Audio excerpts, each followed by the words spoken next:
aircon sampai ke belakang. Dan selain pada kawal dekat kokpit depan, aircon ni boleh kawal dekat atas sini. Semua boleh lah, temperature dan juga fan speed.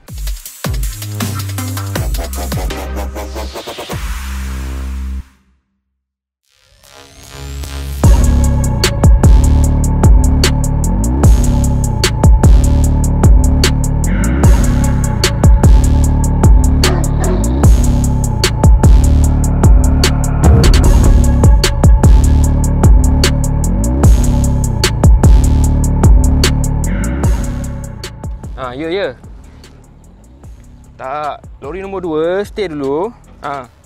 Jangan U-turn lagi Alright. Okey. Selamat datang ke saya punya lombong di Amerika hari ini. Sebab kita bersama dengan sebuah kenderaan Kia. Ya betul, jenama Korea tapi untuk pasaran Amerika.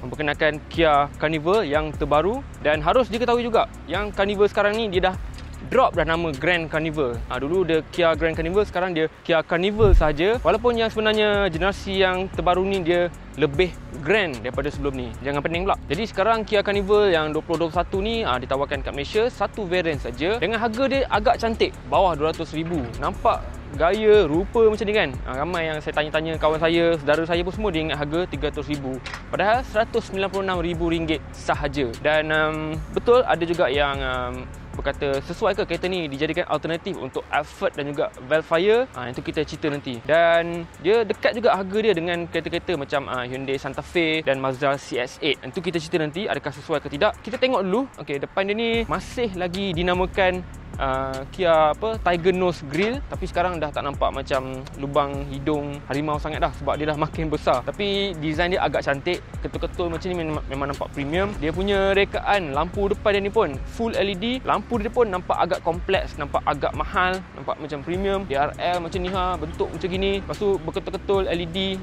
Dan rekaan DRL ni juga sangat berbeza dan nampak mungkin agak bold nampak dia. Dan saya melalui pengalaman saya sendiri pun, saya bawa dekat highway pun kan, bila saya datang belakang orang tak cocok saya datang belakang orang baru nak high beam, orang dah ke tepi. Mungkin dia nampak lampu ni, kereta apa ni kan, terus ke tepi kan. Nampak macam laju, nampak macam garang kan. Okey, dia punya fog lights pun dia LED juga. Terusnya jom kita tengok ke bahagian tepi dia. Sangat menarik. Bahagian tepi dia kau boleh nampak, kalau nak banding dengan Kia Carnival yang sebelum ni, yang tu nampak sangat MPV, sangat abah-abah. Yang ini sebenarnya dia dah nampak, walaupun dia masih lagi kategori MPV, tapi rupa dia kalau korang tengok nampak dah sedikit gaya SUV. Sebab yalah, ikut trend sekarang korang semua suka SUV kan. Yang kecil-kecil pun segmen B pun semua nak beli SUV. So apa yang kita boleh nampak pada ni contohnya. Okey, dekat A-pillar ni, cara dia turun ni, dan juga dia punya sudut kat sini ni, tajam ni, macam lebih kurang macam SUV. Dia nak dapatkan dia punya bonnet ni flat. Kalau yang sebelum ni dia turun lembut sikit dan bonnet ni dia lebih turun sikit.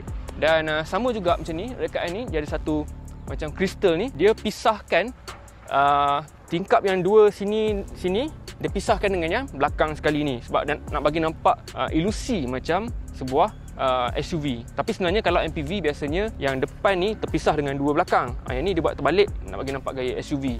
Seterusnya kereta ni panjang dia lebih kurang hampir 5.2 meter. Wheelbase dia pun besar, nampak wheelbase dia daripada sini ke sini 3 meter dan berat dia lebih kurang 2 tan. Memang satu kenderaan yang agak besar dan memang macam sebuah kenderaan yang untuk pasaran Amerika. Dan kat sana dekat US pun dia orang panggil kategori ni macam minivan. Dia sama macam model-model seperti contoh Toyota Sienna, lepas tu Dodge Caravan, kereta-kereta macam tu lah, natang-natang besar macam tu. Dan kita boleh nampak juga dia punya side mirror ni pun nampak dengan muka saya. Side mirror ni pun besar, tinggi, gerabak, macam contoh truck F-150 pun side mirror besar macam ni. Dan kita tengok belakang pula. Dekat belakang pula pun nampak sangat berbeza daripada Kia Grand Carnival sebelum ni. So yang ni sekarang nampak sangat agak premium, agak wow juga dengan lampu yang melintang panjang macam ni. Cuma lampu dia ni bagi saya kurang sikit sebab dia cuma menyala dekat tepi yang luar ni saja. Kalau dia menyala terus dia buat satu line strip panjang ni sampai ke sini pun dah okey dah. Dah nampak lagi tak ada lambazir sangat panel warna merah ni kan. Dan kita tengok juga dia punya tempat buka boot dekat sini. Signal dia dekat bawah, dekat bumper kiri kanan. Dah tempat buka boot dia, kita tengok signal dia nyala. Okey, kat situ.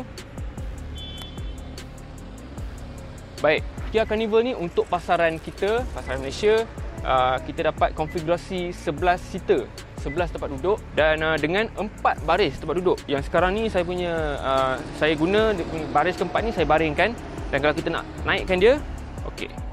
Tarik saja ni. Dia akan naik.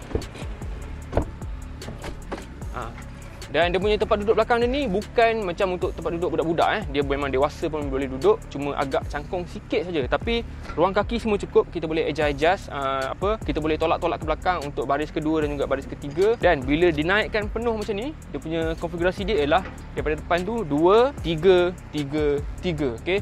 Dan semua 11 tempat duduk ni dia akan dapat seat belt masing-masing. Cuma tak silap saya 9 saja seat belt yang 3 point. Tapi 2 tempat duduk yang tengah tu, 2 depan belakang tu pakai jenis lap belt. Naik 8 orang dapat kargo besar gila. Okey, jadi saya sekarang dekat tempat duduk baris ketiga. Ni sekarang dengan semua tempat duduk dinaikkan 1, 2, 11. Okey. Jadi kalau nak tengok tempat duduk baris keempat, macam tu. Masih lagi ruang kaki dia agak besar dan tak terlalu mencangkung sangat. Dan kalau kita nak pakai 4-4 ni, kerusi baris ketiga ni dan juga baris kedua ni boleh di slide depan belakang untuk kita bahagi-bahagi lah kan. Semua orang dapat ruang kaki yang sama banyak. Tak ada lah yang belakang yang paling sempit. Cuma bila yang belakang turunkan macam tadi tu, baru kita boleh dapat yang barisan kedua dan barisan ketiga ni kaki luas sikit. Dekat tepi ni kiri kanan ada 2 USB port, satu sini. Dan USB port ni juga dia punya tu ada lampu putih menyala. So malam nampak lah. So situ satu sentuhan yang bagus. Okey, seterusnya kalau kita nak pergi depan, ini kalau kita turunkan sama macam ni, akan jadi ada cup holder dan ada ruang simpanan. Bolehlah anak-anak nak letak iPad ke pencil color ke kan. Kalau barisan kedua pula, dia punya tempat duduk ni lagi besar dan lebar sikit lah daripada yang barisan ke-3 tadi tu. Dan sini pun sama, ruang simpanan banyak. Kat tengah-tengah ni, kat tepi ada satu cup holder. Depan belakang juga sama, tingkap tepi semua ada ni sunshade. Dan juga nak kawal pintu ni, nak buka tutup pintu, satu boleh buka tutup kat sini. Dan juga satu lagi boleh tekan dekat dinding, dekat tiang sini. Dan juga selain pada tekan pada depan tadi. Lagi satu, aircon, jangan risau. Okey, kalau pasaran negara-negara yang mungkin negara lebih sejuk daripada Malaysia, Kia Carnival dia ada panoramic roof kat sini. Tapi untuk kita yang negara yang beriklim panas, panoramic roof tak ada. Dia bagi lampu-lampu dan juga aircon sampai ke belakang. Dan selain pada kawal dekat kokpit depan, aircon ni boleh kawal dekat atas ni.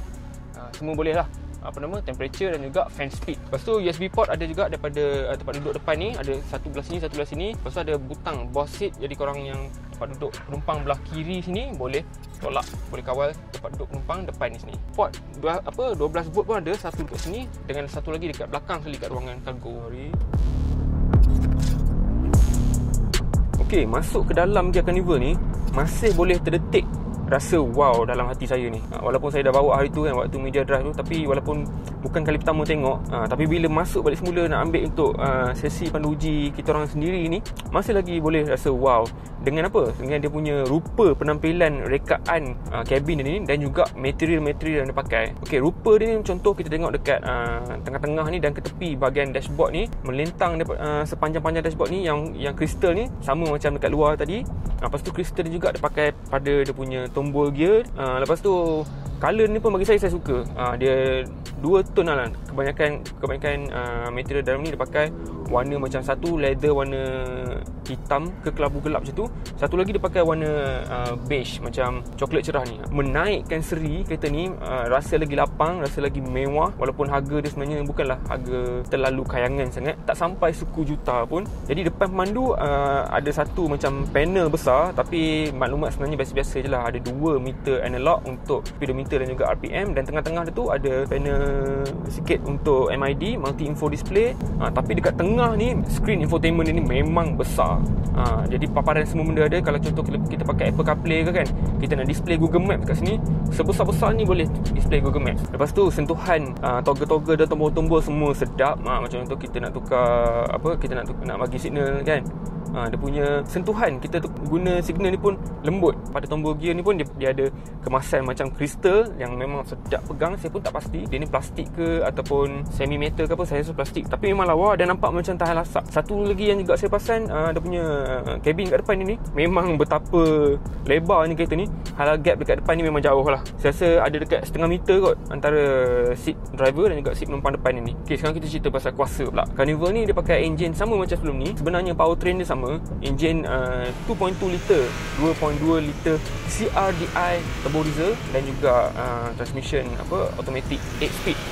Dia pakai torque converter biasalah, dia bukan dual clutch ke apa, tapi dia bukan juga CVT, jadi automatic biasa, which is sedap lah. Power tu ada. Okey, power dia lebih kurang 199 horsepower dan torque dia 440 Newton meter, dan maksimum torque tu juga dapat bawah 2000 rpm, iaitu 1700 lebih. Dan korang pakai, memang jarang lah nak kena pakai full throttle.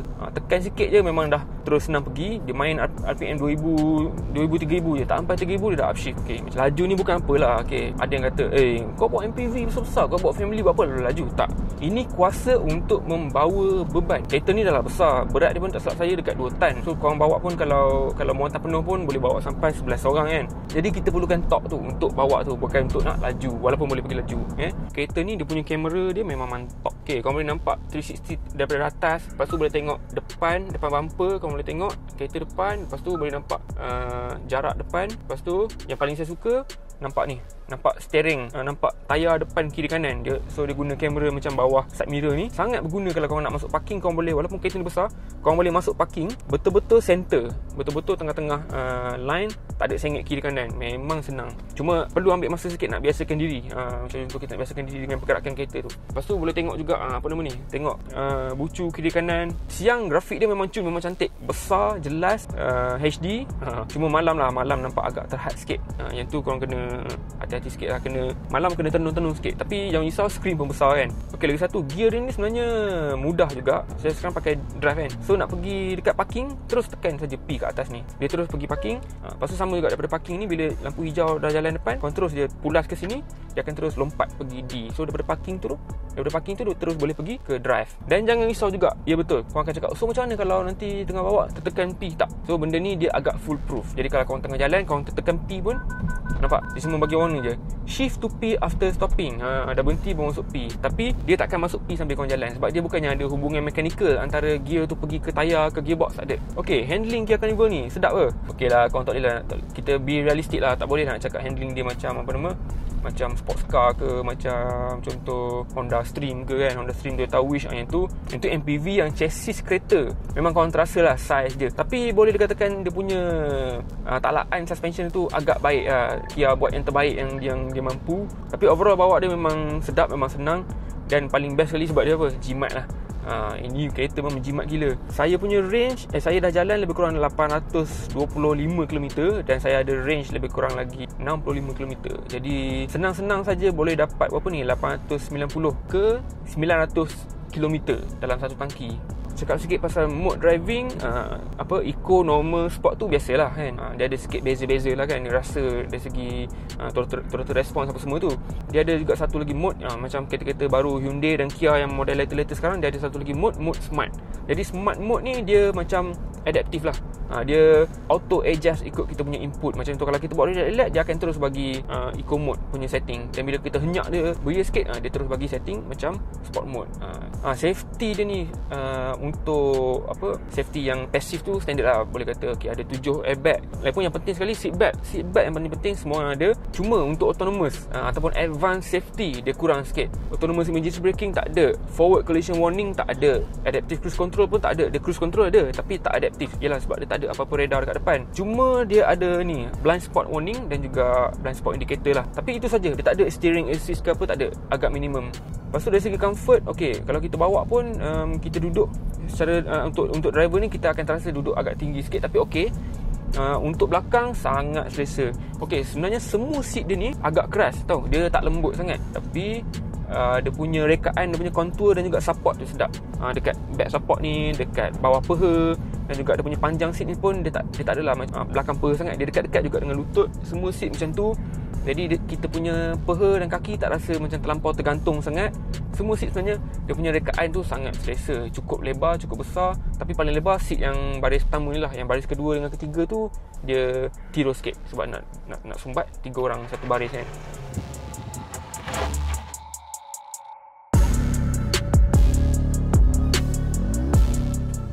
Jadi untuk harga ni macam saya cakap tadi, 196,000, bawah 200,000. Berbaloi ketat daripada Velfat.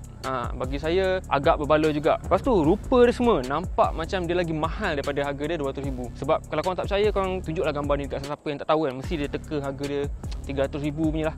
Dan lagi satu juga, kalau korang memang mencari MPV yang besar, buatlah kajian lebih sikit. Mesti korang akan jumpa Kia Carnival ni. Sebab kalau korang jenis tak mengkaji, terus rasa nak beli je, memang akan nampak model-model yang kebiasaan tu sajalah.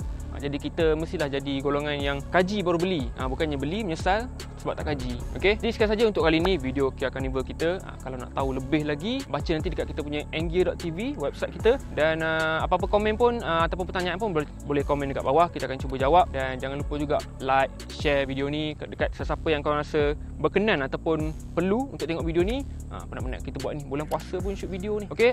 Subscribe sekali dan tekan butang loceng kalau siapa yang belum subscribe. Okey, terima kasih menonton. Assalamualaikum.